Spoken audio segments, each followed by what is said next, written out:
ಪ್ರಭು ಯೇಸುವಿನಲ್ಲಿ ಅನುಗ್ರಹಿತರಾದ ಪ್ರಿಯರೇ, ಈ ಮುಂಜಾನೆಯಲ್ಲಿ ದೇವರ ವಾಕ್ಯ ಆಲಿಸಿ ಪ್ರಾರ್ಥಿಸುವಾಗ ದೇವರು ನೀಡಿರುವ ಎಲ್ಲಾ ಅನುಗ್ರಹಿತವಾದ ಸಮಯವನ್ನು, ಅವಕಾಶವನ್ನು ನೆನೆಸಿ ಕೃತಜ್ಞತೆಯನ್ನು ಸಲ್ಲಿಸೋಣ. ದೇವರ ವಾಕ್ಯ ಆಲಿಸುವ ಒಂದೊಂದು ಕುಟುಂಬಕ್ಕಾಗಿ ಪ್ರಾರ್ಥಿಸುತ್ತೇನೆ.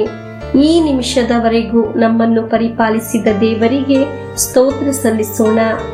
ಈ ವಾಕ್ಯ ಇಂದು ವಿಶ್ವಾಸದಿಂದ, ನಿರೀಕ್ಷೆಯಿಂದ ಯಾರೆಲ್ಲ ಆಗಿದೆ ಕೇಳುವುದು ಅವರೆಲ್ಲರ ಜೀವನದಲ್ಲಿ ಅನುಗ್ರಹದ ಸೂಚಕ ಕಾರ್ಯಗಳು, ದೇವರು ನಮ್ಮನ್ನು ಪ್ರೀತಿಸುತ್ತಾರೆ ಎಂಬ ಅರಿವು ನಮಗೆ ಮನದಟ್ಟಾಗಲಿ ಎಂದು ಪ್ರಾರ್ಥಿಸುತ್ತೇನೆ.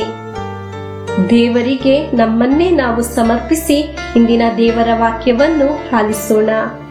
ಮತ್ತಾಯನ ಶುಭ ಸಂದೇಶ 16ನೇ ಅಧ್ಯಾಯ 13ರಿಂದ 17ರವರೆಗೆ ವಾಕ್ಯವನ್ನು ಆಲಿಸೋಣ.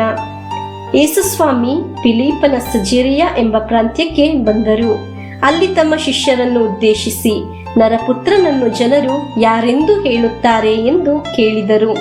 ಅದಕ್ಕೆ ಶಿಷ್ಯರು, ಸ್ನಾನಿಕ ಯೋವಾನ ಎಂದು ಕೆಲವರು ಹೇಳುತ್ತಾರೆ, ಮತ್ತೆ ಕೆಲವರು ಎಲಿಯನು ಎನ್ನುತ್ತಾರೆ, ಯೆರೆಮೀಯನು ಅಥವಾ ಪ್ರವಾದಿಗಳಲ್ಲಿ ತಾವೂ ಒಬ್ಬರು ಎಂಬುದು ಇನ್ನು ಕೆಲವರ ಅಭಿಪ್ರಾಯ ಎಂದು ಉತ್ತರ ಕೊಟ್ಟರು.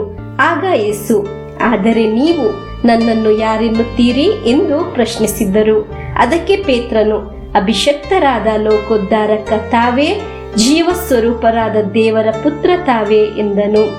ಅದಕ್ಕೆ ಪ್ರತ್ಯುತ್ತರವಾಗಿ ಯೇಸು ಹೀಗೆಂದರು, ಯೋನನ ಮಗ ಸಿಮೋನನೇ, ನೀನು ಧನ್ಯ. ಈ ವಿಷಯವನ್ನು ನಿನಗೆ ಶ್ರುತಪಡಿಸಿದು ನರಮಾನವನ ಶಕ್ತಿಯಲ್ಲ, ಸ್ವರ್ಗದಲ್ಲಿರುವ ನನ್ನ ಪಿತನೇ.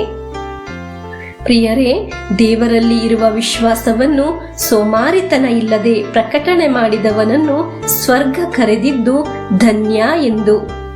ಪ್ರಿಯರೇ, ಯಾರೆಲ್ಲರ ಜೀವನದಲ್ಲಿ ಧನ್ಯ ಮಾಡಬೇಕಾದವರು ನೀವು.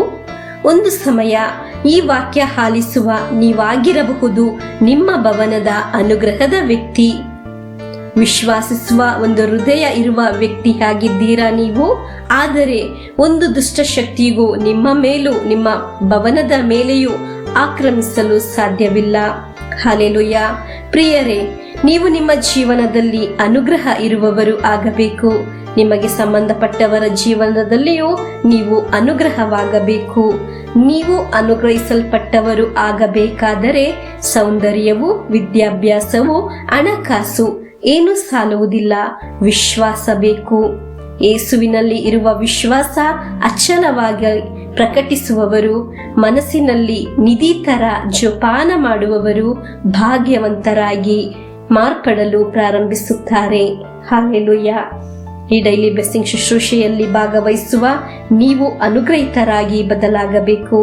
ನಿಮ್ಮನ್ನು ನೋಡಿ ಸ್ವರ್ಗ ನುಡಿಯುತ್ತದೆ, ಅನುಗ್ರಹಿತರು ಎಂದು, ಭಾಗ್ಯವಂತರು ಎಂದು, ಧನ್ಯರು ಎಂದು. ನಿಮ್ಮನ್ನು ನಿಮ್ಮ ಸಮಸ್ಯೆಯಲ್ಲಿ ದೇವರು ಕೈ ಬಿಡುವುದಿಲ್ಲ, ಮರೆತು ಹೋಗುವುದಿಲ್ಲ. ನಮಗೆ ನಮ್ಮ ಯೇಸುಸ್ವಾಮಿಯಲ್ಲಿ ಇರುವ ವಿಶ್ವಾಸವನ್ನು ಅಚ್ಚಲವಾಗಿ ಹೇಳಿ ಭಾಗ್ಯವಂತರಾಗೋಣ. ಪ್ರಿಯರೇ, ಪ್ರಭುವಿನ ಆಶೀರ್ವಾದವನ್ನು ಸ್ವೀಕರಿಸೋಣ. ನಮ್ಮ ಪ್ರಭು ಯೇಸುಕ್ರಿಸ್ತರ ವರಪ್ರಸಾದವು, ದೇವರ ಪ್ರೀತಿಯು, ಪವಿತ್ರಾತ್ಮರ ಅನ್ಯೋನ್ಯತೆಯು ನಮ್ಮೊಡನೆ ಇರಲಿ. ರೋಗಗಳಿಂದ, ಅಪಘಾತದಿಂದ, ದುರ್ಮರಣದಿಂದ, ಅಗಾಲಿದ ಮರಣದಿಂದ, ಅಸೂಯೆಯಿಂದ, ಮೋಸೆ ವಂದನೆಯಿಂದೆല്ലാം ದೇವರು ನಮ್ಮನ್ನು ಸಂರಕ್ಷಿಸಲಿ.